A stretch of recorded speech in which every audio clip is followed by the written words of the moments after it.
You'll love that. Download our app today and enjoy tackle-busting benefits with great odds, more markets and same-game multi every NRL match at Palmerbet. Gamble responsibly. For Gamblers' Help, call 1-800-858-858.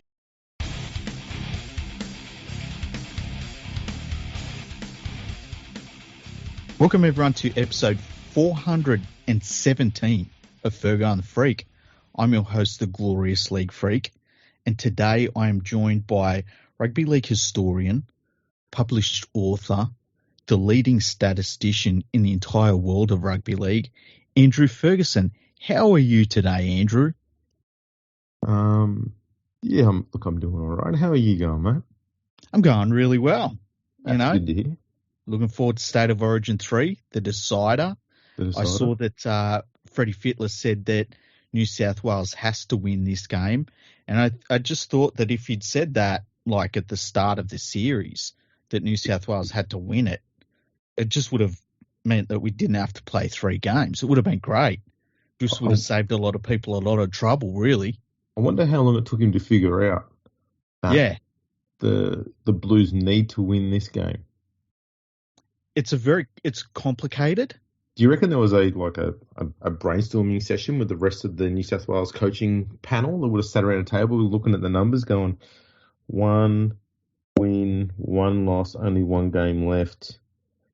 If I actually heard Queensland wins, hang on, they've got 2 and we've got 1. Hey, we need to win this one. They brought in Ricky Stewart's whiteboard, hey? Ooh, they've gone all out. Yeah. So, but we'll get into Origin later on.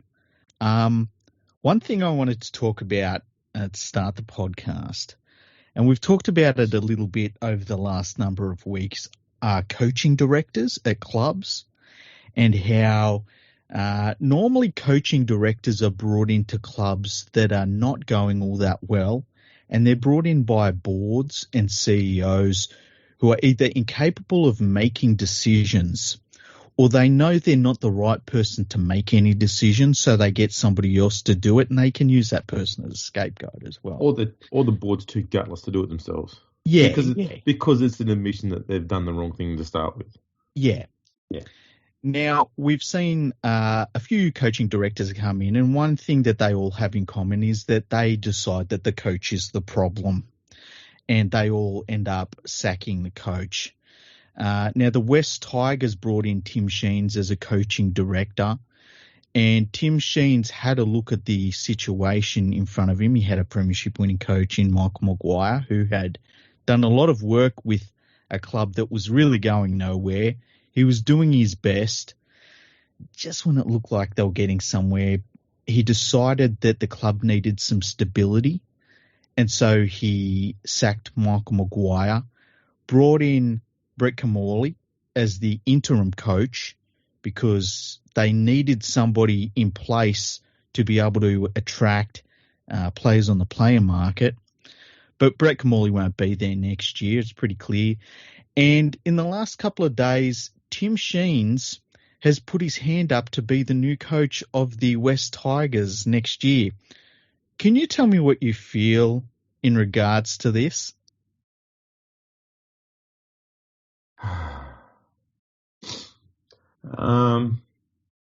Hashtag new era. I think we might recall back at the start of the year when the West Tigers brought out that hashtag. Mm-hmm. And the first thing I said and thought was, well, this is going to be a load of bullshit. And we go through the new era, and what have they done? They've sacked a coach, which they've done plenty of times before, especially in recent times. They brought Tim Sheens to the club, which they'd done once before.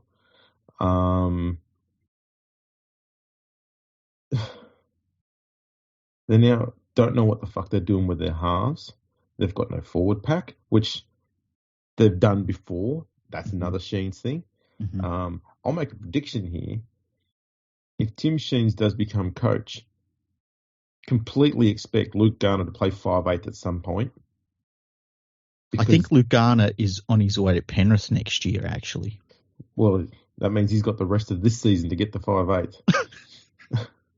Don't fucking rule it out.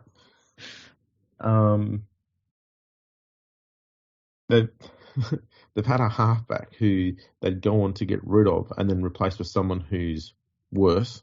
Mm-hmm. So don't be surprised if either Hastings or Dewey or Brooks, one of those three, leaves the club and they bring in someone far worse. Because that's a Tim Sheens thing. He loves doing that. Remember when they had Scott Prince? Yes. Yeah. Remember his replacement? No. Yeah. It was a hooker by the name of John Morris. Oh, there you go. And Tim Sheens believed he could make him the next Cooper Cronk. Well, And he didn't because John Morris was a very, very solid, reliable, dependable hooker. First grader. Yeah, but he was a very good hooker, which at the time the Tigers already had one of those in Robbie Farah. At his not even at his peak at that stage, he's still getting better. And so Morris languished in the halves for 3 or 4 seasons, and then went to Cronulla and became hooker over there and played really well again. Mm-hmm. Imagine my fucking surprise. Do you think that it's an interesting situation for Sheens to be asked to come in and assess the coaching situation at the West Tigers, decide to sack the premiership winning coach that was in place and having to give him a big payout in the process, and then within a month say, you know who would be the best coach for this club? Tim Sheens. Do you think that there's a little bit of a issue there? Because I've got to say that if I was in Tim Sheens' position and the club begged me to take over the coaching job, I would say there is no way I can do that and keep any shred of integrity I have. But he's got no integrity. That's the thing. He's got none. The end of 2011, the Tigers, I mean, we've got to cast our minds back this far, okay? When the Tigers last made the finals, 2010, 2011, the end of 2011, the Tigers had actually built themselves, at that stage, more through luck than anything else because of the amount of juniors that he had been bringing through in the past. But they actually had all started working together and things were falling in place rather well. It was sort of clumsy from the coaching perspective at that stage because for the few years prior to that, he'd gone from being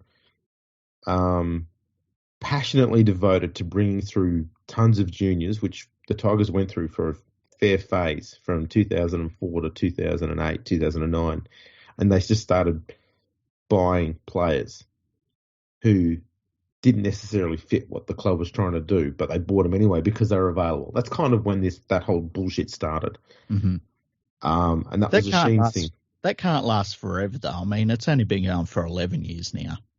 Yeah, well, it can. But he kind of lost his way a little bit. But once the 2012 season started, and this is going to be, like, some people are going to find this hard to believe, but a lot of commentators, and especially the gambling markets, stuff like that, all had the West Tigers being in their premiership window. 2012 was going to be their year. Remember, this is when Benji Marsh was at the peak of his game. Robbie Farah was at the peak of his game. I think Benji might have been the world's best player at this stage. Yeah, 100%. Very good, solid squad there as well. Depth was a bit but they were tipped to be, one of the top 3 premiership contenders that year. And Tim Sheens reportedly said in a conversation with the club board at the start of the year that if the Tigers don't make the finals in 2012, he will stand down. And surprise, surprise, the Tigers finished 9th or 10th, didn't make the finals, and he didn't stand down. So he didn't stick true to his word, reportedly, allegedly, all those words. So the Tigers said, well, we're going to make you stand to your word. We're going to sack you. So they sacked him. And so he dug his heels in and he hung around and refused to go. And then he ended up winning I don't know if they went to court or not. I think they were going to, but the club ended up paying him out, which was a few $1 million. But yeah, like a club can't pay out that many coaches in the row over 11 years, can they? Oh, this club will. Because, the books are in order. So they've got tons of money. So we can afford to have a few coaches on the books at once. Wouldn't it be funny if it turned out the money they were paying out to coaches doesn't actually go on their accounting records for the NRL club, and that's the only way that they balance their books? And it's like, when you look at the overall organisation that is the West Tigers, they're actually in the red by millions because of all of the millions they've paid out these coaches that aren't there anymore. Well, I think in 2015, going off memory here, I think in 2015, that was when I think they still had to pay out a bit of Mick Potter's contract. They were still paying out Tim Sheens, and they just hired Jason Taylor. Mm-hmm. So they had three at once. Mm. That was pretty solid. Pretty solid work indeed right there. But, good coaching staff when you think about it. Yeah. It's just a shame none of them were there. So, yeah, he lost his credibility there. And, I mean, a lot of Tigers fans will tell you, too, that even by 2009, 2010, he'd been there too long. And he got a lot of people off his back by getting the Tigers back into the finals in 2010 and 2011. But even a lot of the selection process that was going on, the Tigers in 2010 and 2011, I liken them to Leighton Hewitt as the world's number one tennis player. Mm. And that's in the sense that the competition wasn't very strong then. So it was pretty easy to get to being one of the best teams in the comp. A lot of teams were transitioning because the rules were changing. Mm. And the Tigers were just sort of, like 2005, they were just kind of in the right place at the right time, and things are just sort of in their favour. And I think also the fact that Benji Marshall was so good. Yeah. Like, there were so many games where Benji Marshall literally won the game for them. Yeah, and around that 2008, 2009 sort of period there, the RC bullshit he'd pull out of his backside that worked 50% of the time started working 60% of the time, then 70% of the time, then 80% of the time, to the point where he's just fucking unstoppable. Yeah, I mean, even now you see players throwing flick passes and you're like, you can't do that. You're not Benji Marshall. Stop doing that. That's right. So that was pretty crazy. But, yeah, Sheens' reluctance to leave when it's pretty clear he had to, and then demanded to get paid out, and then happily walks back a few years later after going to, was it Hull KR? Yeah, I think it was Hull KR. He was there for a little bit. And was that the place where he turned Kane Linnett, a almost NRL quality winger, into a Super League second rower? I'm not sure, actually. I tried. That happened. I'm as a Hull FC fan, I don't need to pay any attention to Hull KR and what they do because they don't do anything. Not even for shits and giggles, like a Panthers fan would do with the West Tigers. Who? Haven't you got a rivalry? Hull FC and Hull KR, kind of like Penrith and West. Not really. It's the same sort of rivalry. It's like, the thing is though, it's like a dominance and submission rivalry. Pretty much. Only one of these two parties is wearing the gimp suit. Now, it's 2022, and it looks like in 2023, it's going to be Tim Sheens as the coach.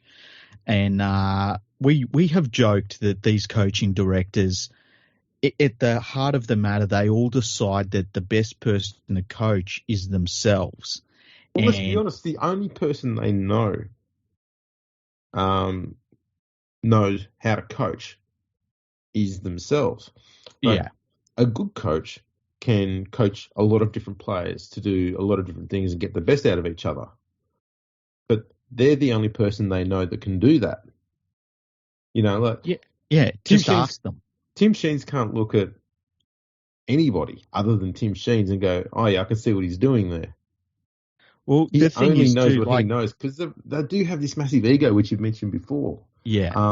And it's the nature of coaching. Like every single coach, every single last one, even, Justin Holbrook at the Gold Coast Titans, he looks at Craig Bellamy's game plan and says, I see where he's making mistakes here because that's the job. Yeah, and I'm reminded of a comedy skit. I can't remember who does it now. But at the end of it, this rather dull individual, he looks at someone doing something like a superhero and just sort of looks at him and very begrudgingly says, I could have done that. That But, sounds like but what Twitter is, hey? yeah, but says it with an ego, like, I could have done that. I just chose not to. Yeah. That's kind of what's going on here with coaching directors pretty much and coaches. Coaching directors, as essentially what we've said before, is it's just code for sack your current coach so we can get the coaching director to be the coach. Pretty much, yeah. And the thing that gets me particularly about this West Tigers situation is that, look, Michael Maguire, when he got sacked, you and me both said best thing for Michael Maguire that could have happened. He was in a bad situation. He was doing about as good as you could have hoped for, but he had like 15 different things that he was working against at that club, and he'll go on to a different club. He's the current New Zealand coach, so he'll have the World Cup to deal with, and then I think he'll get another NRL job. But then they decide to give Brett Camorley the role. And if Tim Sheens has sacked Maguire, then told Camorley, well, you're the coach for the rest of the year, with an eye on himself being the coach, it's fucking low. I'm sorry. No, it is. And furthermore, that's some low shit. Because not only has he fucked off Maguire, they've got to pay out Maguire now. He has also basically thrown Camorley under the bus for the rest of this year. And I just can't believe that he would do that. I can't believe that anyone would have the fucking balls to do that. Well, see, the plan is Tim Sheens, he's the master coach, okay? Because he knows the first thing you need to do in the coaching game is have your excuse ready before you take the job on. So what he's got himself set up for here, right, is that he'll go, you know what, I'll say to the board, look, Camorley's good, but let's be honest, he's a bit green, and we can't have someone a bit green taking over this club. They need an older, steadier pair of hands, someone who's been around the block a few times. And, I had a look the other day, admittedly in the mirror, and I went, found him. That guy. That guy's done it. Exactly. So you know what? Reluctantly, I'll take the job, but knowing that I've taken it, a bit late in the process for signing new players. So, we're going to be behind the 8 ball next year. We'll probably get the spoon because we haven't had, you, the board, haven't actually appointed a proper head coach until now, when I've told you when to appoint one. And I've told you to appoint me. It's too late to actually get new players. So we're not going to be able to recruit anyone. So the roster's not going to improve. It's probably going to get worse. There's talk that Isaiah Papali's may not even come. He might, do a 180 on his deal and go back to Parramatta.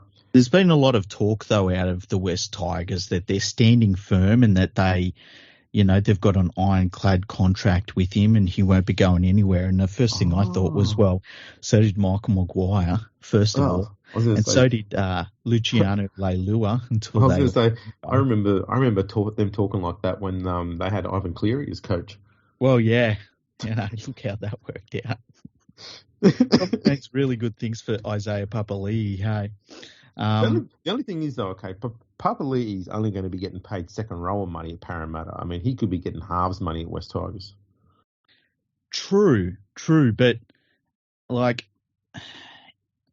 think that I've always said that when you're in a good situation as a rugby league player, and I always use Brett Camorley, funnily enough, as the example of a player that was in this fantastic situation down there in Melbourne. He went for more money elsewhere, and he did that basically for the rest of his career, and he never, ever got anywhere near as good as the situation that he had down in Melbourne. Now, he had other people come in and take his place down there in Melbourne, and they were in a great situation. And he must look back at his career and really think like, man, if I'd have just stayed in Melbourne, I probably would have made more money in some other way than I would have just chasing my career around from club to club. And I think that it's interesting when you see players that, they sign a big deal and look, they've got people around them saying, oh, you've got to go for as much money as possible early, as quick as you can and stuff. And I get that. But when you're on really good money at a club you're happy at and you're in a good situation, sometimes, you wake up the next day and you're like, why the fuck am I going anywhere else? And I can see where a player would do that. And they just sort of think, man, I'm really fucking happy here at Parramatta. I come over from New Zealand Warriors and I've made a star out of myself. Why am I leaving? Chasing the coin. Yeah, but sometimes it's funny. Sometimes it's not worth it. It's not worth it. Not at all. Funny enough, like going off on a tangent here, but I always thought Brett Camorley would have been an absolute fucking superstar if he had played the game in the 80s and 90s, because he played so flat. He would have been really good in the 5 metre rule era. Plus, he's got that more stocky build, so he would have been able to handle that contact close to the line. Yeah. But that wasn't working so much when the defence had an extra 5 metres and everyone was standing back a bit deeper. You've got more room to work with. He still went to the line and started playing really flat, and it only worked for a brief period of time. And then every coach he played with, other than Chris Anderson, didn't like playing flat, and that kind of fucked him. So it didn't matter where he went, he was going to have that issue. I kind of sort of chased Anderson a little bit. Well, yeah, and it chased his situation that he had in Melbourne. Pretty much.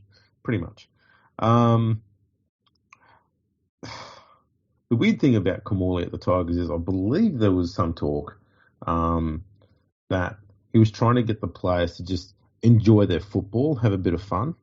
Mm-hmm. The last 3 games, and actually I'm going to say 2.5 because I've got so tired of watching this dreadful fucking team play football right now. I don't know where they're supposed to be having fun. It's no surprise to me, but right now they've gone from a team that was struggling to compete for the full 80 minutes in defence and attack, but actually had some structure about them, to a team now that still can't compete for that full 80 minutes, but now doesn't have the structure either. So you watch them go upfield, and they might go, if they're coming out of their own half, it'll just be 5 forwards doing hit-ups and then a kick at the end. If they're at half-hour when they start the set, there'll be maybe 2 hit-ups, and then they start going left and right. But they're not close enough to the line to be a threat. They're still like 35 metres out, and they're already spinning the ball left and right, not going forward. And the defence just numbers up one-on-one. And so they don't get around anywhere. And so they go left, can't find space, which means the only place they've got left is middle or right, so they go all the way right. And all they're doing is they're allowing the defence to get one-on-one, number up the whole way through. So you're not going to go around them. It's basic fucking football. You make the defence contract by doing hit-ups in the middle. You make all the forwards come in the middle, then you create the gaps out wide. We see this a lot from every other club, but the Tigers do this stupid coast-to-coast fucking thing, side-to-side. It's so dumb. It doesn't work. And then defensively, they are so slow to move. Yeah.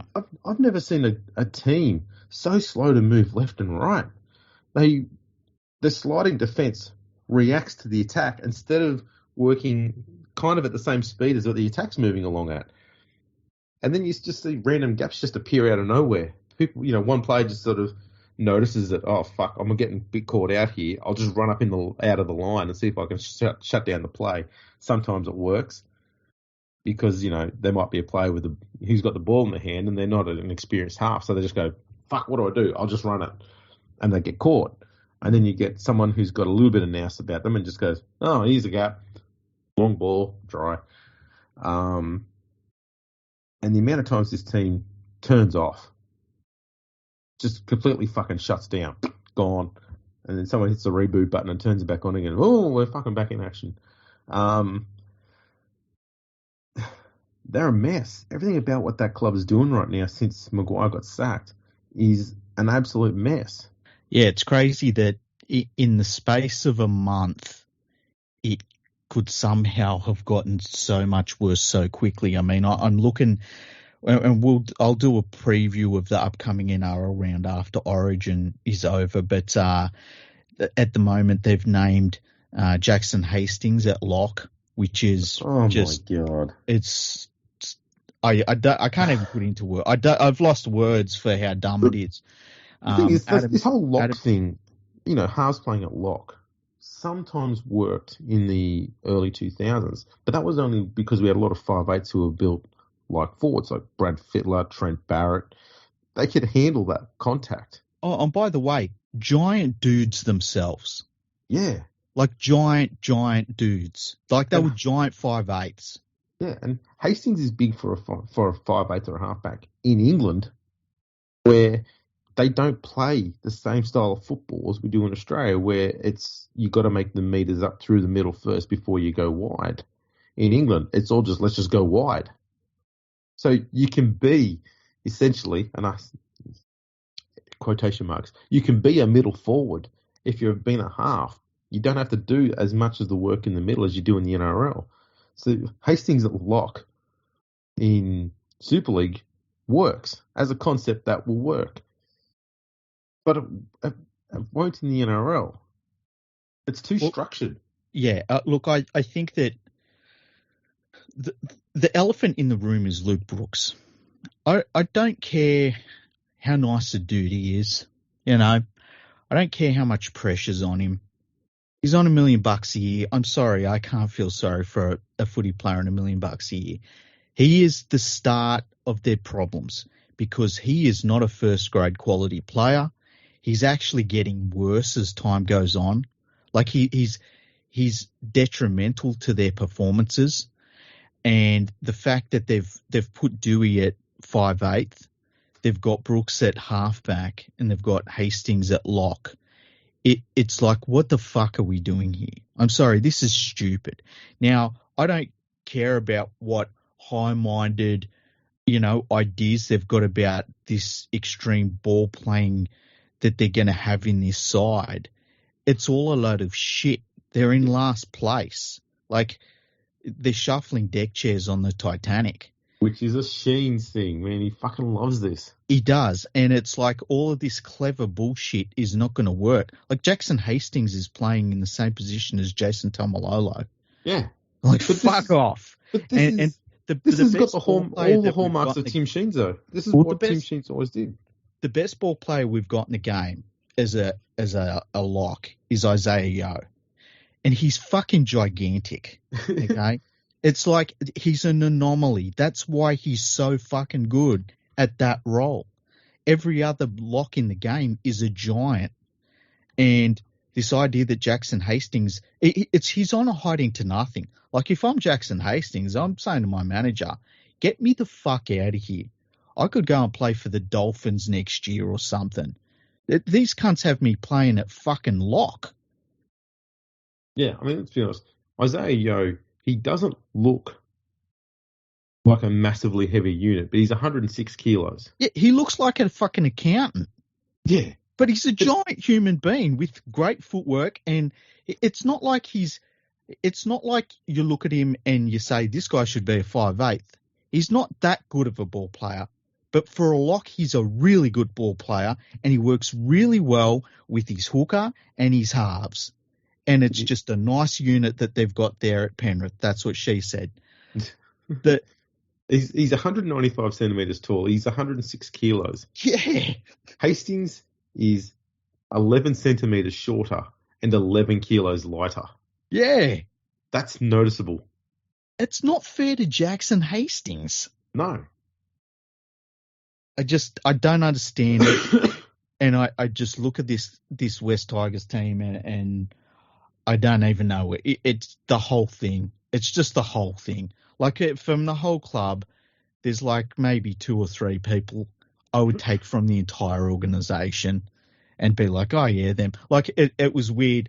I was watching Luke Garner early in the year and I'm like, this dude's got a little something, He's play a bit of second row. He can move out to the centres. Well, they lose him. Great. Dewey, we've seen Dewey. He's a pretty handy player. You know, I've said that I'm not his biggest fan, but he's a pretty solid first grader and he tries his ass off. You've got to look at it this way, okay? Do you think Dewey has been pretty good at the West Tigers, considering how well the West Tigers have played? Oh, 100%. And what the West Tigers roster have got?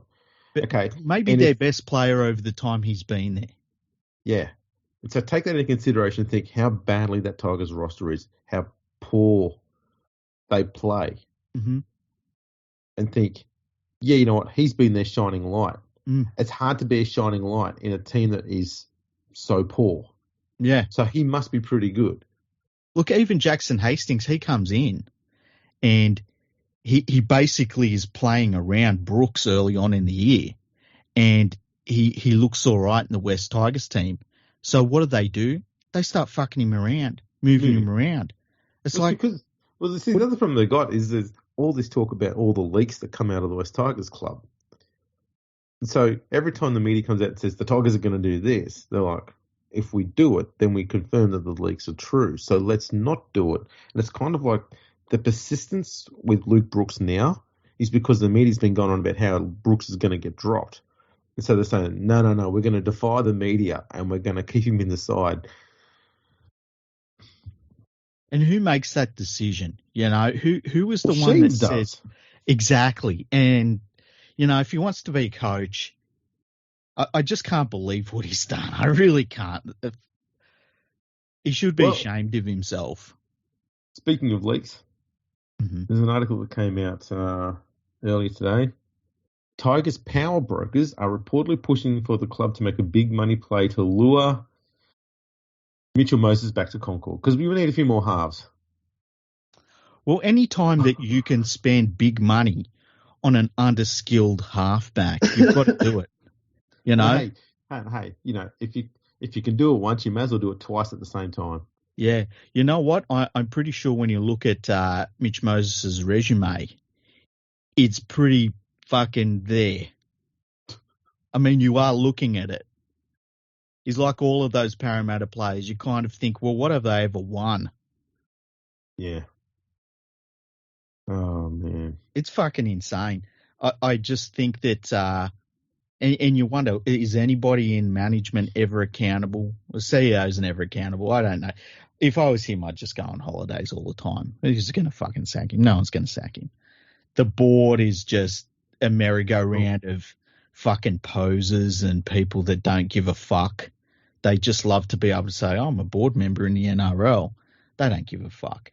The coach is now going to be like, it's like, you know, he's setting up this situation for himself. He's going to end up getting sacked down the track. Maybe he just is thinking to himself, look, I put myself in a coach.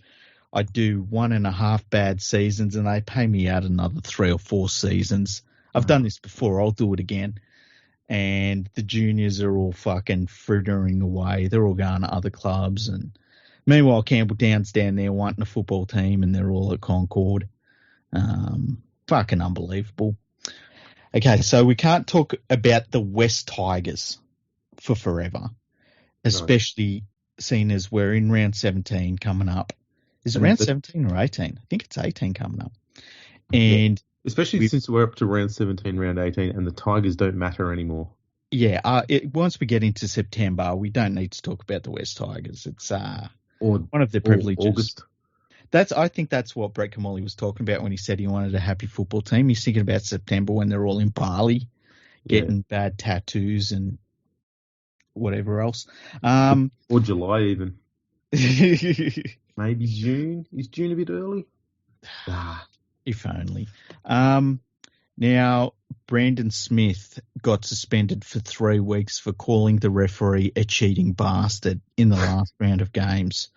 I thought that he might have got more than that because it had been I would have given him more.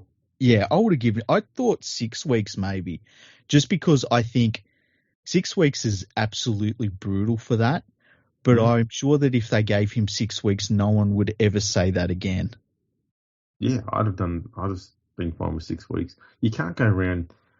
Here's the thing: there's a lot of rest bashes out there, and giving a player just 3 weeks for a pretty bad accusation like this, that completely undermines the referees, whether you like them or not. You can't be doing that on the football field, and you can't be condoning it. And to only give him 3 weeks for that, not really that heavy a punishment. It's sort of allowing that attitude to continue, which I'm against big time. I'd have given him 6 weeks. I'd have been happy with that. It makes me wonder that if you attack the referees like that and you get 3 weeks, how many accumulated weeks does Graham Annesley owe? Because that's all he does every week when he does his little PowerPoint presentation. He just breaks down the referees and tells them where they've gone wrong. How long has he been in ref's boss for? It's got to be, 2.5, 3 years, something like that. Because I think he was brought in a number of years ago, but it was really under Volandis that he was allowed to be loose and start, hey, it's the Annesley show. So it's just terrible what he does. It's fucking unbelievable. Speaking of Peter Volandis, they're going to change the rules again. Have you heard this? Oh, no. So I don't even know why the fuck this is a problem. There was a game where they said, and it was Graham Annesley once again, said that there should have been a penalty given just before full time, and that teams are giving away 6 again calls late in games, and it is allowing games to finish. I don't know. I always thought rugby league games played for 80 minutes and that was it. Well, now what they're looking at doing is, if you give away a 6 again and it's towards the 80th minute, they're going to allow you to play out that set of 6 even after 80 minutes. Seems like a really good idea, because they've changed that 6 again rule about 57 times. It's almost like the 6 again rule was absolutely ridiculous to bring into the game in the first place, but that can't be the case because Peter Volandis brought it in and nothing he does is bad. They're slowly trying to phase it out and go back to normal. This is the thing. All they have to do is say, you know what, hand in the air, we fucked up with the 6 again thing, the set restart thing. Bad idea. We're just going to scrap it and go back to the penalty system that we had, because that's all you need to do to fix this problem.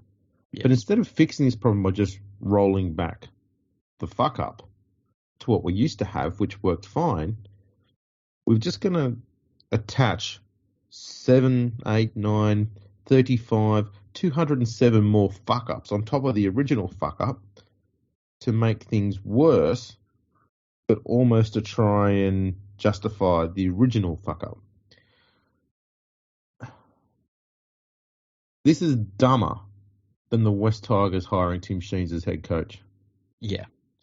I always think that when it comes to a rule in rugby league, when you're explaining it to somebody that maybe doesn't know the game that well, if their eyes glaze over, then the rule shouldn't be in place. It's kind of like when Super League brought in the Super 8s and you tried to explain it to someone. We actually need to find the video that they had on YouTube explaining how the Super 8s work. The Super 8s works, yeah. That video went for like 7 minutes. Yeah, exactly. Like when you've got to go that, it's like, okay, so if they've got the ball in their own half, when they get to the 40-metre line, it can be a penalty. But after that, it can be 6 again. But if they kick the ball dead, that's 7 tackles. But if it's the 79th minute and 55 seconds and they give away a 6 again call, then they're going to play the 6 again call and not stop when the last tackle is completed. They're going to go through the whole, and it's like, what the fuck are we doing? Yeah. So this was argued initially when they brought in the set restart rule, was what happens if a team intentionally gives away the sort of penalty that only incurs a set restart, but used to be a penalty, and it's late in the game, and your team's on the attack, and the scores are level or they're down by 1 or something like that, and they give away a set restart. And so you get another set of 6. They defend it and you don't score a try. But in the past, you would have been able to kick a penalty goal and take the lead and probably win the game. You've now been denied the win, even though the opposition has committed the same infringement that they had, would have cost them the game previously, now allows them to win the game. The other thing it plays into too is this: everyone needs to be made to feel good. Like, if you're attacking the line and you are behind in the game at the 79th minute and 55-second mark and the opposition team gives away 6 again, guess what? You lost the game, bitch. Like, fucking suck it up. Because you had 80 fucking minutes to win that game and you couldn't do it. It didn't come down to a 6 again call in the 79th minute. If that's what your game relied upon, then you lost. And I'm sick of people having a fucking clutch at straws every time they lose a game. Like, everyone loses games. Even the Panthers lost a fucking game this year. Like, why does everyone need to clutch onto this great hope of, oh, you know what? If we had have had this thing go our way, we would have won. It's like, shut the fuck up. You lost the game. Suck it up. I'm sick of this fucking need for every fucking cunt to need their team to win every game, or we got fucked by the referees, or the fucking weather was against us, or Origin. It's like, shut up. The sun doesn't shine out your football team's ass. More people need to be like West Tigers fans and accept that, you're going to lose games. Crushing disappointment is sometimes a good thing. Well, in moderation. Well, yeah. If it's 11 seasons in a row, it gets a bit old, but still. And a bit depressing. Yeah. A bit dark. Yeah. Well, dark clouds of depression are supposed to lift eventually. I mean, fuck. I don't know if it's the West Tigers being shit for 11 years or living in Melbourne. It's hard to tell at this stage. I kind of need the Tigers to make the finals to find out whether my mood improves. I think the last time the Tigers were in a finals series, you weren't even living in fucking Victoria, were you? No, that's right. Yeah. That's fucking hilarious. All right. Now, it's State of Origin tonight. Are you looking forward to it? I might get to watch it. Yeah. Well, look, I'm going to be honest. I've really lost interest in Origin these last few years. I have you. Do you know why? I don't think it's the contest it once was. In what sense? And I'm not talking about just in recent years. I grew up watching State of Origin in the 90s. Mm-hmm. Every game was a fucking battle. Mm-hmm. And very rarely did you see a team win by more than 6 points or 8 points. That's probably about the worst of it. You got beat by 8 or the opposition scored 20. They were always so brutal, so close, but still enthralling to watch. Mm-hmm. And the last, I don't know, especially the last 4 or 5 years, the games just haven't been as consistently close. There's been quite a few blowouts. I don't know. I'm just not captivated by it anymore. I think for me, I think that the whole United States of Queensland thing really damaged State of Origin, where you had Queensland putting together an international side and moving away from selecting Queenslanders. The Queensland Rugby League had something against Queenslanders. It was very weird. And they had that period where they won so many series in a row. And then I think that the series still suffers a little bit from that. Now they changed the qualifications of the Origin players, and I think that has helped quite a bit. But I still think that I don't know, I agree with you that there's something maybe missing in the State of Origin arena that we once had. And part of me thinks that it's maybe, weirdly enough, the international football aspect of, like, you're playing for your test jersey to a certain extent. Yeah. And I think that not having that has hurt over the last few years. And look, that's COVID. You can't really, do anything about that. But I think also, though, like, sorry to interrupt, but I think the last maybe 20 years, it's pretty clear Origin overtook international football for Australians.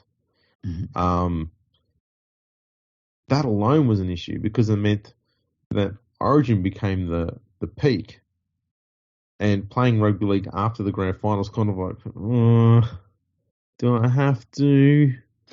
Yeah, but I tend to think it was like that for a long time anyway. Like, I feel like it's been like that to a certain extent my entire lifetime. I know. If you listen to some blokes, the blokes who played test football, especially in the 90s, they will tell you, that was the greatest honour of my life. We're getting that green and gold jumper. Whereas, you don't hear people talk like that anymore. And if they do, it's only because they're doing a promo thing before an Australian test match comes along. Test match, yeah. And look, I understand it because, in the 90s, the mid-90s, when you played a test match against, say, Great Britain, it was contest. Now it's not, Yeah. So you're not being able to play against England or Great Britain and it be a contest. And then New Zealand is just all over the place. Like, sometimes they turn up, most of the times they don't. And that's why hopefully these Pacific Island nations, they continue to kick on because there really needs to be that consistently high-performing teams that – and I've talked about this in the past. Like, I think I've seen one test in my entire lifetime that I've seen Australia not really turn up for a game. Was that every other New Zealand? Game, yeah, I think it was against New Zealand, and they didn't turn up. Every other game, if a team has beaten Australia, they've had to fucking play their ass off. You can't say the same thing about New Zealand, and you can't say the same thing about Great Britain / England. And every other nation, I'll leave them out of it because they're all building up. Like, they're trying to get to that sort of level. And we're seeing some nations do that. I think the best, most consistent performer at the moment, funnily enough, is probably Papua New Guinea. And that's going to take time, So I can't blame Australia for starting to look towards state of origin more because at some point Australian Rugby League had to, the Australian sporting psyche is we like dragons to slay, and we move from one dragon to the next one. And at some point, there were no dragons to slay in International Rugby League. So we're just standing in a field with dead dragons everywhere. Pretty much, yeah. We were walking up and fucking Great Britain was marching out a gecko for us to stomp on. We're just walking around, just getting a big staff and just piercing the head of every dead dragon that's already on the ground going, this is kind of not fun anymore. Yeah. And it's like, so I don't blame Australian Rugby League for that. I tend to blame New Zealand and Great Britain for that sort of focus changing. But and that's why I'm looking forward to the World Cup at the end of the year, because I want to see how the Australian Rugby League system and the players, how they change their focus back to international football and how they do against these international teams. Because if they go out there and they slay it, I think it'll be. I almost think it'll be a bad thing for International Rugby League because it will show that some of these other countries, and I only say New Zealand and Great Britain / England, they're just still not up to the mark where they should be. Like, there's no reason that those countries shouldn't be consistent. Yeah. I don't know. I kind of blame England more than anything else because they already had all the structures and everything in place. And then they had all that money come into the game, which they bent over and anyway, they happily took that money. And then they pissed it up the wall and done nothing to develop their game or improve their game or anything like that. And they just fell away rapidly. Mm-hmm. I can't believe. I mean, we should probably go through one day and look at, say, the Great Britain team of 1990 and compare it with the team from 2000 and then another one from 2020. Yeah. And just to sort of highlight the massive drop in quality over that long period of time, and compare it to the changes in the Australian team. And you'll probably still find some great players in that 90s Australian team because that was pretty fucking awesome. But the quality won't drop too severely along the way. I think 2020 might be a bit iffy. But, it's not going to be as harsh a drop as what the British teams had. That's been savage. Oh, it's been terrible. It's been like, who's the best English player in the game right now? Jackson Hastings? he's in the running, weirdly enough. He's in the running. And I don't think he'll ever have anything to do with playing for England again, hey? He might play for Scotland. Does he qualify for Scotland? Why not? Oh, poor bastard. Now, we're going to do the State of Origin odds for Palmerbet.com, our wonderful sponsor in 2022. We're going to go through some of the odds. There's been a COVID situation in the Queensland camp, and it's really savaged them. And so that shows up in the odds. So on Palmerbet.com, in the head-to-head, New South Wales are favourites at $1.35 against Queensland's $3.25. The line has been set at 8.5 points head start to Queensland. You can get $1.90 on Palmerbet.com for that. With the 8.5 point handicap, $1.90 for New South Wales. The total points has been set at 39.5 points. So under that's $1.90. Over that is also $1.90. Munster being out is absolutely brutal for Queensland. Dearden's been brought in, I believe, to be playing at 5'8", but man, they're at home. It's a drop. It is a big drop. DCE is a very experienced halfback, though. We've seen him do some pretty good things at halfback when he's had to play a lone hand. I'm surprised they didn't move Hunt into the halves. You could because you got Harry Grant on the bench, put him at 9. Mm-hmm. Bring a forward onto the bench. To me, that would have made more sense. I think that hooker rotation has been so good. It has been, but if you're in a situation where you've just lost Cameron Munster, you want to make sure you're replacing with someone who's at least as capable with him with the basics of halfback play. Mm-hmm. And Ben Hunt, to me, is a much better option than Tom Dearden. And with Harry Grant on the bench, you may not have that hooker rotation, but you're still going to have that creativity. You're still going to have that very, very good kicking game. Mm-hmm. At the moment, I just feel with Dearden there, not saying Dearden's poor, but it's going to be his Origin debut, I believe. Yep. So you're not going to expect him to just do his normal amount of workload that he does at an Origin at an NRL game. So Cherry Evans will take on a lot more of the responsibilities to, look after him a little bit, I guess. And it's going to be hard for Hunt to do,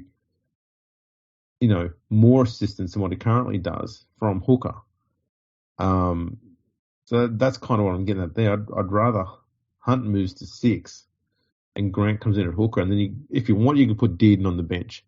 I wonder if they would be thinking about doing that and playing him as the replacement hooker, but I don't know. That just seems like a weird situation to ask of him in his debut game, I wouldn't make him the replacement hooker. I'd still use the whole, if Harry Grant needs to come off or Hunt does, you can move the other one to hooker and then bring Dearden on to slot down at 5'8". So they can still do their hooker stuff. To me, that wouldn't be an issue. I just think if you're going to bring in a young half, in a decider, I don't know if I'd chuck him straight into the Wolves like that. It seems a bit crazy. Yeah, it's asking a lot. It's asking a whole lot. The positive thing for them is they're at home. I'll tell you what they need to do as well. Mm-hmm. They need to move Holmes to fullback, because what Queensland needs is a fullback who's going to do kick returns. Yeah, well, look, Ponga, we've talked about his kick returns for a couple of seasons now as a fullback, and it's just not what you need out of a current fullback in today's current game. He just doesn't give you enough. Especially not at origin level. No. That is a lot of the times in this current series, the difference between these two teams is how New South Wales starts a set compared to Queensland. Well, any time that Tedesco gets the ball, you've got to freak out. It's all hands on deck. Yeah. When Ponga gets the ball at fullback, it's not the same thing, and any time that you've got a fullback at any level that you don't have to freak out when they get the ball. I just think that your fullback has to do that. Your fullback has to be an attack and weapon anytime they touch the ball anywhere in the field. I never worry when Ponga gets the ball that he's going to go the length of the field. No, that's right. And at this level, even Holmes or Gagai would be a much better option at fullback. They both can catch, and they both run the ball back hard. Queensland needs that. Get on the front foot on your very first tackle. It makes so much of a difference at origin level. Yeah, I don't know. It just seems odd to me. I'm not saying Ponga doesn't deserve to be in the Queensland side. He's got the skill set to show that he deserves to be there, but just his kick returns is just a worry at this level. Yeah, I wonder. Look, if they had moved Ponga into 5'8", I wouldn't have been shocked, huh? Yeah, that wouldn't be a bad idea either. Yeah, but if they are actually gonna play Dearden, I just don't know how that would all work. It just seems like all of a sudden you're moving players around all over the place, and that starts to get a bit dodgy, They had Hamiso Tabuai-Fidau and Murray Taulagi on the extended bench. You could just move one of those in. You could have put Tabuai-Fidau at fullback, and you'd have been fine. And Ponga at 6. Yeah, the only thing that I can't imagine that they've been pumping up Dearden to be making his debut, and they wouldn't play him though, And if they did that, it would be a shitty thing to do. Like, I can't imagine Billy Slater's ever going to do that. No, but at the same time, after New South Wales learnt that you need to win this game, I'd be going with the strongest possible team you can come up with. Yeah. And I think Ponga at 6 and Tabuai-Fidau at fullback probably makes them stronger. Yeah, that worries me more. Yeah. That worries me more for sure. For New South Wales, Cleary played a lot better in that second game, but it was easy to do that, especially in the second half with the way that New South Wales got on a roll. I tend to think this is going to be a really pivotal game for him in terms of how we think of him as an origin player going forward. We've seen players in the past who we've hoped were going to be good at origin level, and they just never were able to get the job done.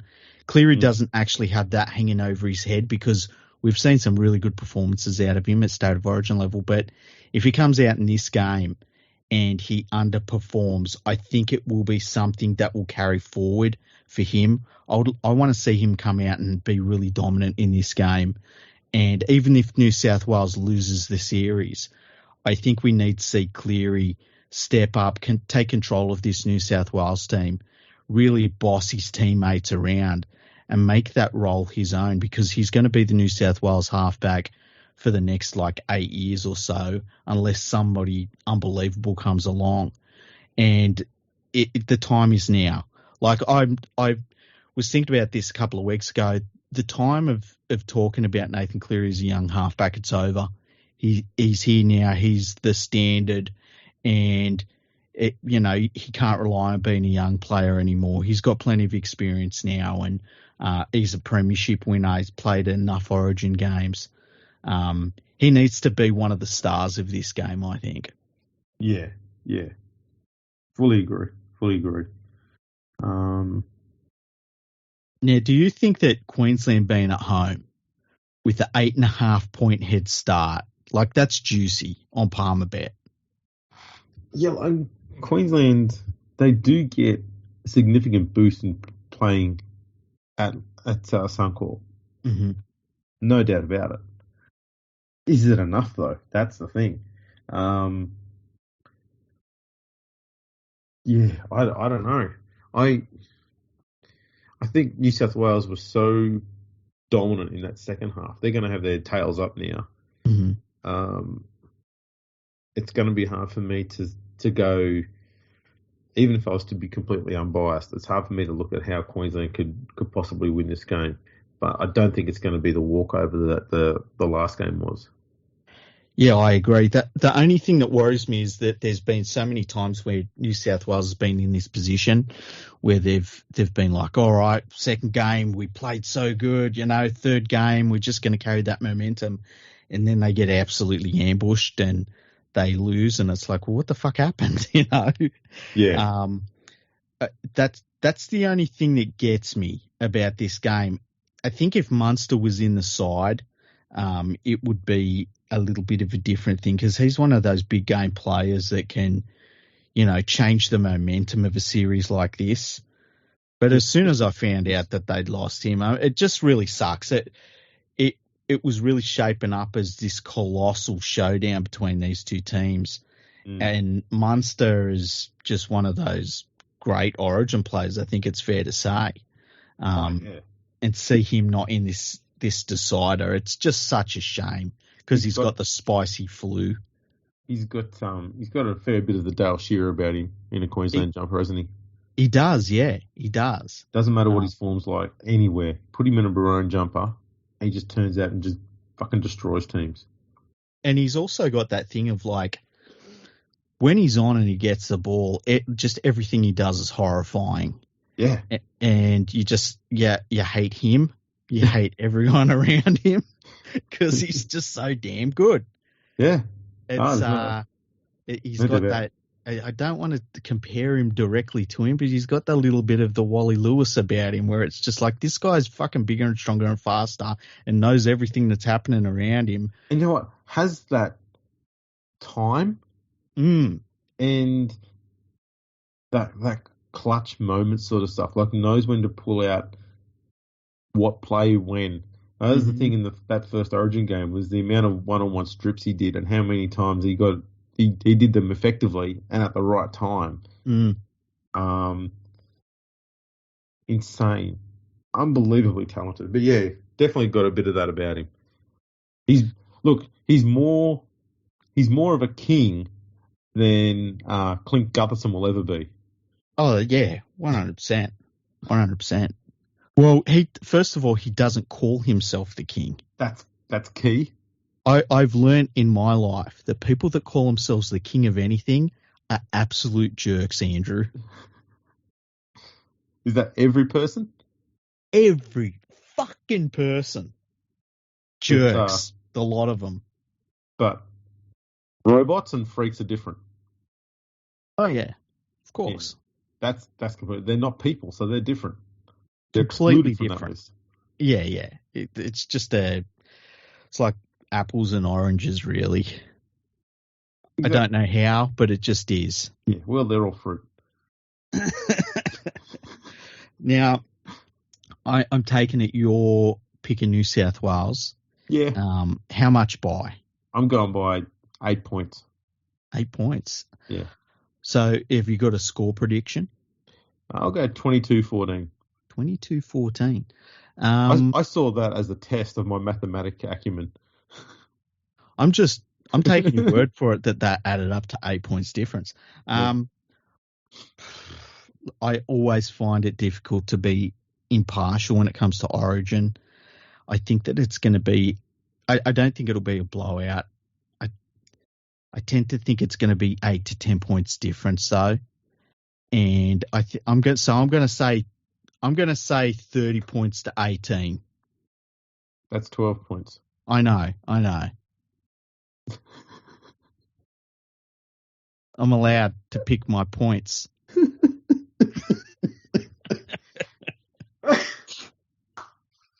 Now, let's have a look at some of the statistics markets, hey? Most meters gained in the first group. 2-0. Really, Toe. So on palmerbet.com, here's $2.60. Get on it. Yeah, that's a pretty good one. Daniel Tupou's on here in the first group. He is $5.70. I don't think it'll be him. James Tedesco's the favourite here at $1.80. But I like To'o as well.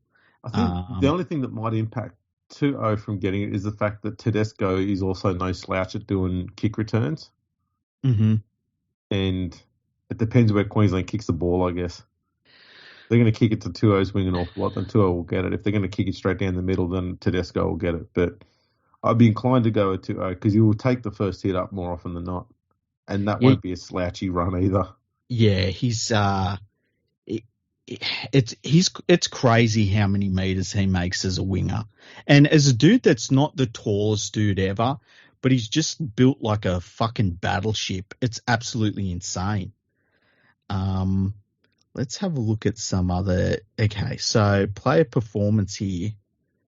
I'm guessing this is tackles. Daly Cherry Evans. So over 37.5 tackles, $1.88. Under 37.5 tackles, $1.88. Ooh. Yeah, I think I'm thinking I might go under on that one. Yeah, I think I would go under on it as well. Let's have a look at what other markets we've got here. Player matchups, player performances. What about margin markets, first half markets? Okay, what about try scoring markets? Most tries, A versus B. Okay. So who will score the most tries, James Tedesco or Kalen Ponga? Tedesco. He's at $2.50, $2.65 over Ponga. And if it's a tie, it's $1.86. Ponga's at $5.30. So if you think Ponga's going to have an awesome match, that's one to do. Time markets. Time of first try. What else we got? Time of last try. Will there be extra time? You'd take no on that one, yeah? Oh, that's $1.01. Damn it. If you think there's going to be extra time, you get $15. Ooh. That's pretty good. For Origin match, Suncorp Stadium. It's not out of the question. Not at all. Team leading after 60 minutes. That's a bit random. Yeah. Well, you can do 10 leading after 10, 20, okay. 30. After 60 minutes. After 60 minutes. Oh. If Queensland's leading after 60 minutes, $3.34 on palmerbet.com. It wouldn't surprise me, you know. Yeah, it wouldn't surprise me either. They're at home. I fully expect Queensland to be probably, if not level, maybe ahead at half time. And New South Wales will have to come out of the sheds at half time and play catch-up footy, which I think they probably prefer a little bit. I think New South Wales are better at running down a score than Queensland. Yeah, I agree. And it's weird because they kind of have to be a lot of the time, don't they? Yeah. Like, it's really strange how they get themselves in that situation where they've got to chase the Queenslanders. If you had to pick an anytime try scorer. Probably Tupou. Daniel Tupou. Yeah. And And Cleary. Okay, Daniel Tupou's at $1.97. Nathan Cleary, let me find him. There's so many names here. Burton. By the way, hasn't it been funny how much talk about the kicking, the big bombs from Burton has been in the media? Like, all of a sudden they've realised that NRL players can kick the ball really far. Yes. Really weird. Nathan Cleary, $4.10 anytime try scorer. I really like that. The thing is, he hasn't shown it too much at Origin level, but Cleary is a pretty handy try scoring player. I mean, he's had 3 seasons where he's bagged 10 or more tries for the Panthers. Mm-hmm. He's only scored 2 Origin tries, I believe. Is that right? Oh, really? Is that all? No, he scored. I think he scored 2 in the last game, didn't he? Yeah, but I think they're the only Origin tries he scored. Really? Yeah, I don't think he scored before. That's crazy. Let me have a look. Because he's an amazing ball runner. Yeah, and he's not afraid to take on the line, close to the line either. Yeah. Yeah, that was the first time he scored tries. That's insane. I tell you what, I love Ben Hunt as an anytime try scorer, for any game. Well, he's really good for the Dragons at that. Yeah. In this game on Palmerbet.com, $7.75. Ooh, that's fucking good value. You know what's amazing is I think, let me have a look. I've got to check that shit out. I think Nathan Cleary and Ben Hunt have both played 13 Origins. No. Huh? Cleary's played 12, Ben Hunt's played 13, but they both scored 2 tries each. That's crazy. I would have thought Ben Hunt was way more experienced at Origin level. Yeah. See, that's what I'm talking about, Nathan Cleary. This thing of he's a young halfback. It's over. He's got plenty of Origin games under his belt. I know that, relatively speaking, he's still a young halfback. But this is a dude with so much experience. The young halfback thing's finished now. Nah, man. Luke Brooks is still a young halfback. Oh, young Matt Moylan. Exactly. Who I believe just signed a 2-year contract extension too. I know. How crazy is that? And pretty sure though he's taken a pretty savage pay cut the last few years. Well, when I heard he'd signed the contract extension, I didn't think, what are Cronulla doing? Which is crazy, because if it was this time last year, I would have been blowing up saying, what the hell are Cronulla doing? He's going okay, He's actually finally got a halves partner who knows how to use him. Mm.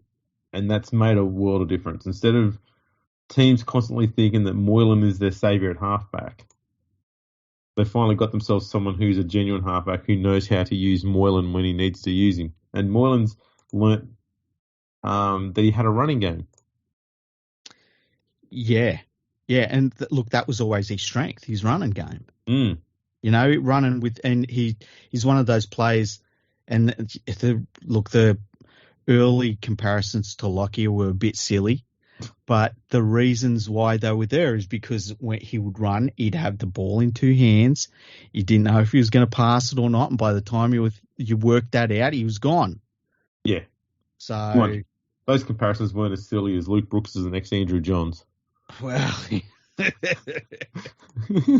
sometimes we make mistakes. Okay, so man of the match markets. Pick your man of the match. Ooh. Damn, there's some good prices here. I'll go Cleary. Nathan Cleary. He's the favourite at Palmerbet.com, $3.75. If I said Josh Papali'i as the player of the match, would you be absolutely shocked? Would you say there's no way? No,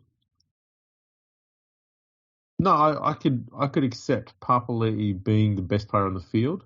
The problem isn't so much with him being the best on the field. I think that's definitely plausible.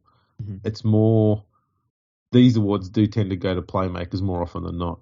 Oh yeah, and we talked about that. About that. But we've seen Josh Papali'i be the best player in the State of Origin field before. All right. Yeah. Yeah. $151. Oh. Is he the longest odds? No, the longest odds, Selwyn Cobbo at $201, which makes sense. He'd have to score 3 tries and 2 of them being. Yeah, but he's only $50 more than a bloke playing in the middle of the field. Yeah. Fuck, man. Get on Papali'i. How about Talakai, $201? Yeah, well, he's on the bench. Daniel Tupou, $176. He'd have to do something bloody special. I can't imagine him getting it. It's like Josh Papali'i's at $151. I wouldn't be shocked if he ended up just having one of those games. He has them every so often. But Jai Arrow is $151. He's not going to do it. You know? Who's some other players here that are like Brian Toto, $81. He runs for say 300 meters. You could see that happening. Yeah. Dane Gagai. Could you see him doing it? What about Matt Burton? He could put up like 45 bombs that hit the moon. $21. Yeah. Not bad. Not bad. That's doable. Appy Coruscant.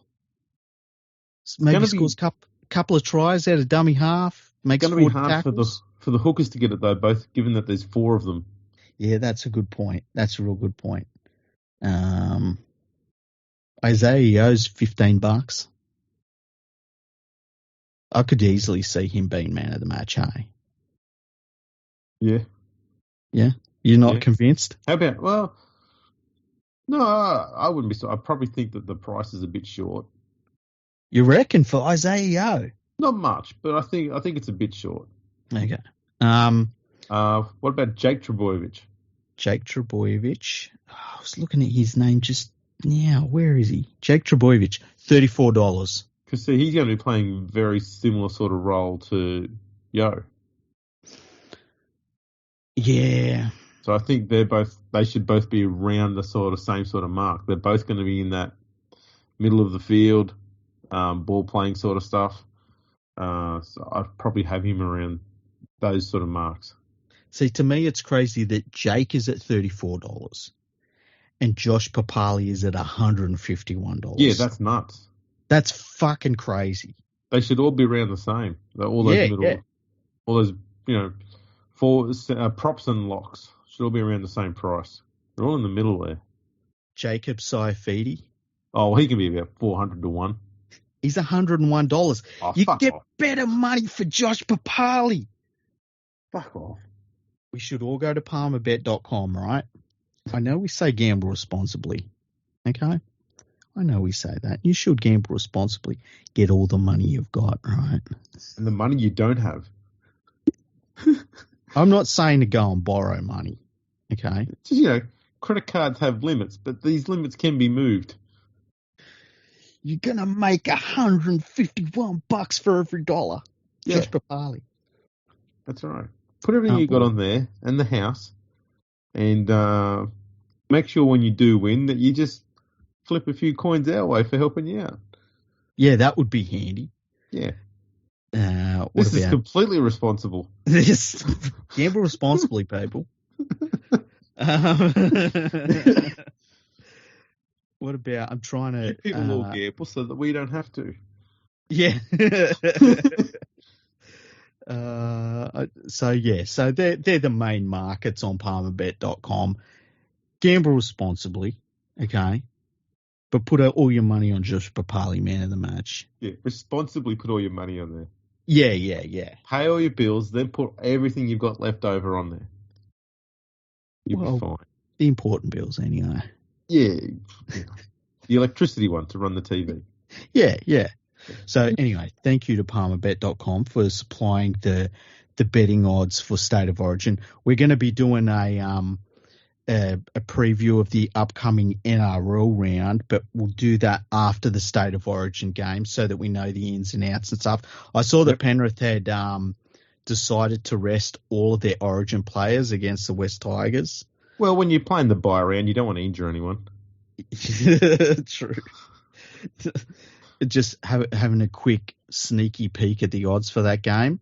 Penrith and it's run weird out because it's probably my their team against SG your ball team. I don't and even beat think of this it that Tiger way. side. Hey. I was going to say Penrith could run out their SG ball team and beat this West Tiger side. Okay, so Penrith the favourites for the game, $1.37. The West Tigers are at $3.10. Wow, that's short. You reckon? I don't know. The Penrith Tigers $3. They should never beat $3 unless they're playing a team from. Unless they're playing a team from Championship or League One. I'd put them at $3 then. The West Tigers have a 8.5 point head start. What do you think That's about that? way short. That's at $1.90. Penrith The over-under for, I tell you Penrith what, will clear that easy. I don't know what the weather's going to be. The over-under for this game is set at 40.5 points. I would take the over on that one. Penrith will score 40 points on their own. There's that possibility. It doesn't matter what the weather is. They can play in a fucking puddle. Actually, just play in the Pacific Ocean. They'll still score 40. But, you know, the Tigers will be having fun. Let me just see if there's any other blowout odds this round. There's not really, not like to that extent. Parramatta Eels are at $1.14 against the New Zealand Warriors, who are at $5.80. The Gold Coast Titans. Well, the Gold Coast Titans are at $2.93 against the Brisbane Broncos, who are at $1.41. The Broncos are dealing with a few injuries, though, I think.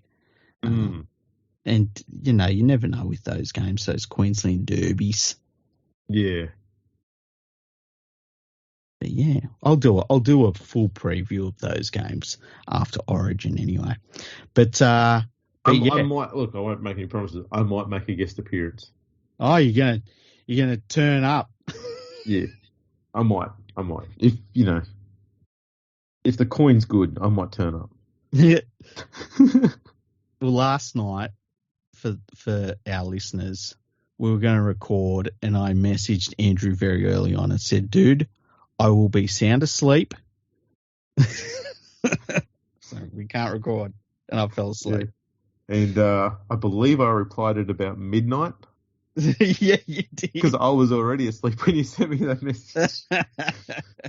We're old men. That's hilarious. We're in bed by 7.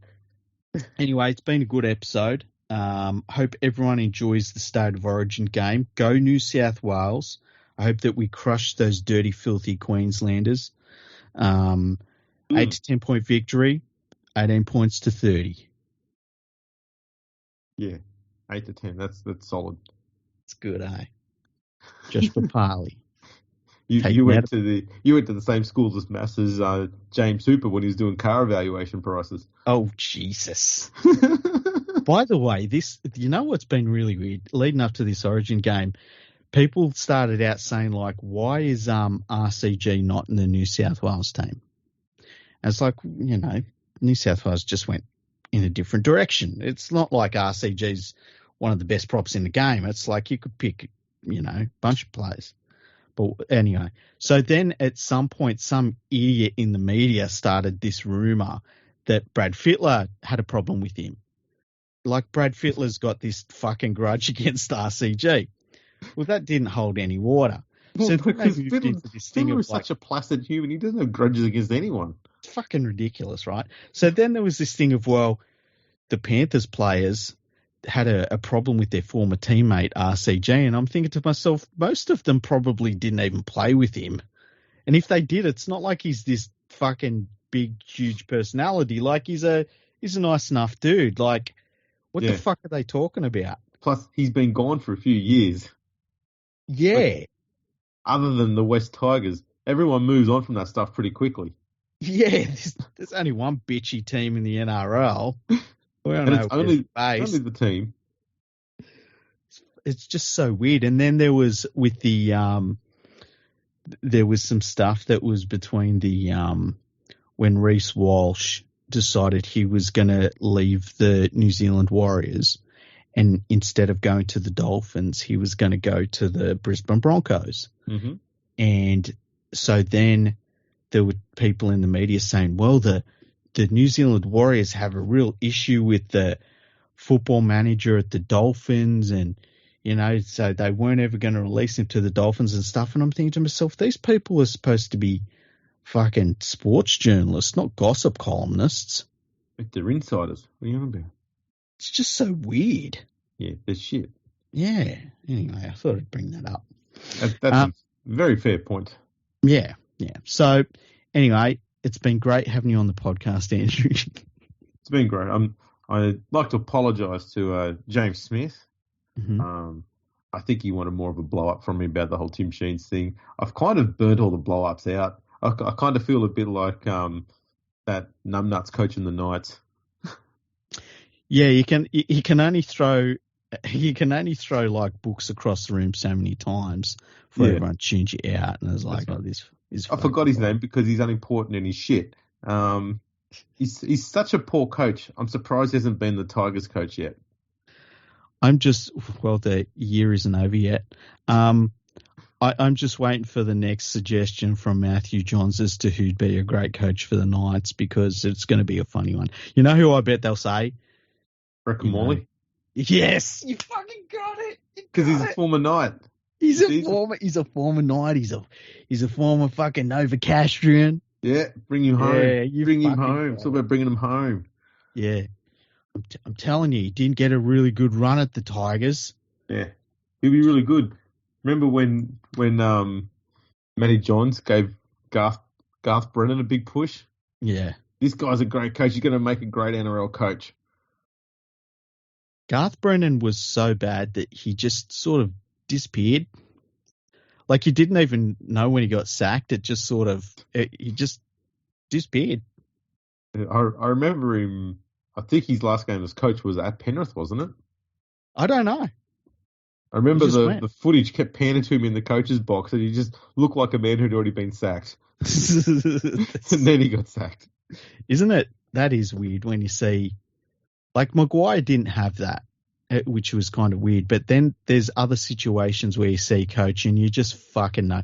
Like Paul Langmack had that big time. Poor old Paul Langmack. Craig Coleman had that. There's just some coaches where they pan to them in the coach's box, and it's like, we all know. Everyone knows. We're all just waiting. The poor bastard. Yeah. Yeah, I was right. It was against Penrith. They lost 24-2. It was in 2019. 2019. I wonder what Garth Brennan's doing now. I don't know. They should all just go to Super League. I was going to say, he's probably on the Gold Coast with Ash Taylor having a few coffees. How good's that Gold Coast coffee, by the way? Keeps you up. Keeps you awake. What, it's going to be very close to competing with Melbourne coffee soon, except it's probably healthier for you. Probably. I can't wait until they start talking about coffee shortages. You know how they did the lettuce. Poor old Melbourne will shut down. Yeah, yeah. But I heard that there was a coffee. I don't even know who sells it, but it was like they said it was an Australian twist on it, and they grind up like it's something ridiculous like wattle seeds into it. Okay. Yeah. Just to give it an Australian twist. Yeah, that seems a bit weird. Would you say that's weirder, though, than the SPC's latest combination of baked beans with Vegemite? I think it is weirder, yeah. To me, that is some sick shit. Do you like Vegemite at all? I like Vegemite. Mm. I don't mind baked beans. I don't eat them often, but I can eat them if I need to. But never once in my life have I ever thought about both of those things at the same time. Ever. Yeah. And they are in a can together. I'm not a Vegemite person, hey. Oh, so that's understandable. You're Welsh. I'm not fucking Welsh. What the fuck? Fucking Welsh. If I was Welsh, I wouldn't have an award-winning podcast, That's true. That's true. Name 3 famous Welsh people and don't say the words Tom Jones or Catherine Zeta-Jones. I was going to say, name 3 famous Welsh people and don't use the word Jones. Yeah, pretty much. Can you name a single famous Welsh person? Oh, surely they've got plenty of them, haven't they? Well, name fucking one of them. I don't go around watching celebrities. Exactly, because there are none in Wales. Well, even the ones that are famous from Wales actually don't live there. Probably. All right. Off the top of my head, not looking at Google, Shirley Bassey. She's Welsh, eh? She's still alive? I don't know. I think she's still alive. I legit can't think of anyone else other than people with surnames of Jones. Just all Joneses. Yeah. Can I ask you a question? Hang on. Isn't Is Anthony Hopkins from Wales? I thought he was English. It's all the same. It really is. Wales is really just a suburb when you think about it. Yeah, it's just Campbelltown. Pretty much. It's like Cardiff is Campbelltown. I think that's pretty fair. That seems fair. Have you been hit hard by the lettuce shortage? I've heard about it. Yeah. But no. I think the hardest I've been hit is looking on food delivery places and going, do I get a Zinger burger because I don't want to get one that's got cabbage on it? And so I'll go, I won't take the risk. I'll buy something else instead.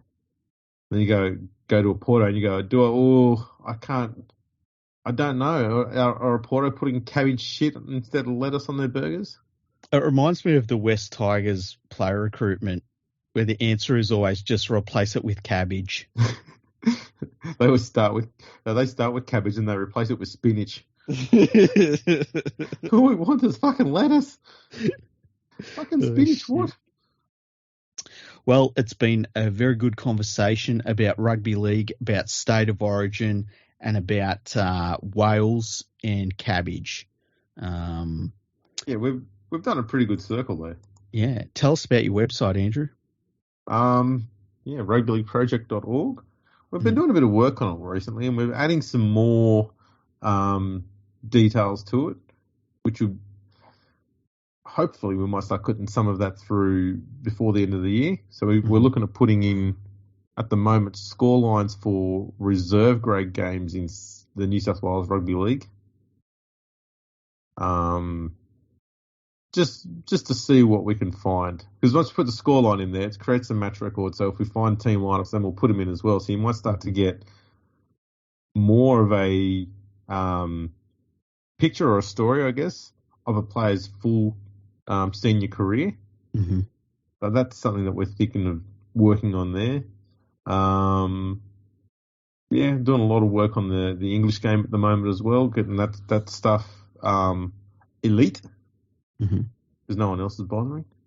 Well, like Rugby League Project is the number one place for English rugby league statistics. There's no doubt about that. Yeah, we were the first, and to this date, still the only resource you can find in print or online that's got the scoreline of every single Challenge Cup game, including those early rounds against amateur teams and stuff. We've got every single scoreline from day one. They're all there.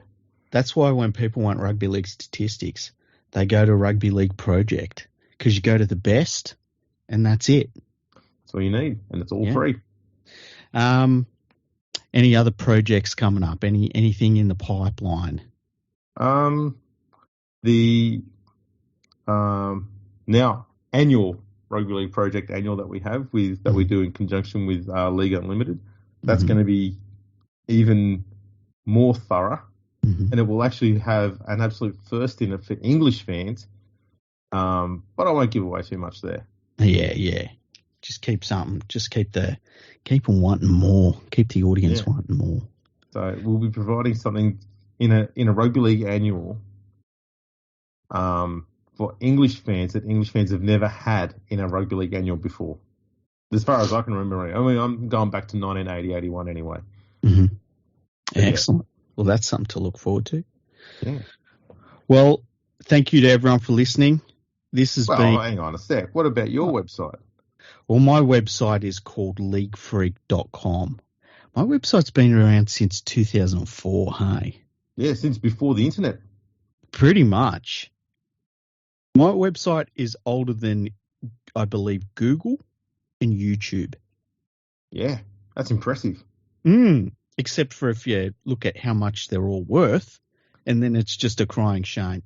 Go to leaguefreak.com. Check out the lookalikes. People love the lookalikes. And I need to start writing more. I've been way more dedicated to the podcast lately. And I must admit, I've not done a great deal of writing. Yeah. Well, once you can talk about the game the way that we do and reach the giant audience that we've got, it's like you can get your nuanced thoughts out there a little bit easier. Yeah, absolutely. You can also say cunt whenever you want to. That's always good. I Yeah. find when you drop random cunts in an article, it just people get turned off by it. Yeah, they sort of get hung up on it a bit, don't they? Yeah, but like we do podcasts and you just say cunt whatever, cunt this, cunt that. People love it. Yeah, they thirst for it.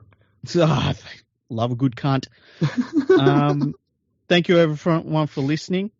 Tune in to our State of Origin review and our upcoming NRL preview for round 18. Sweet.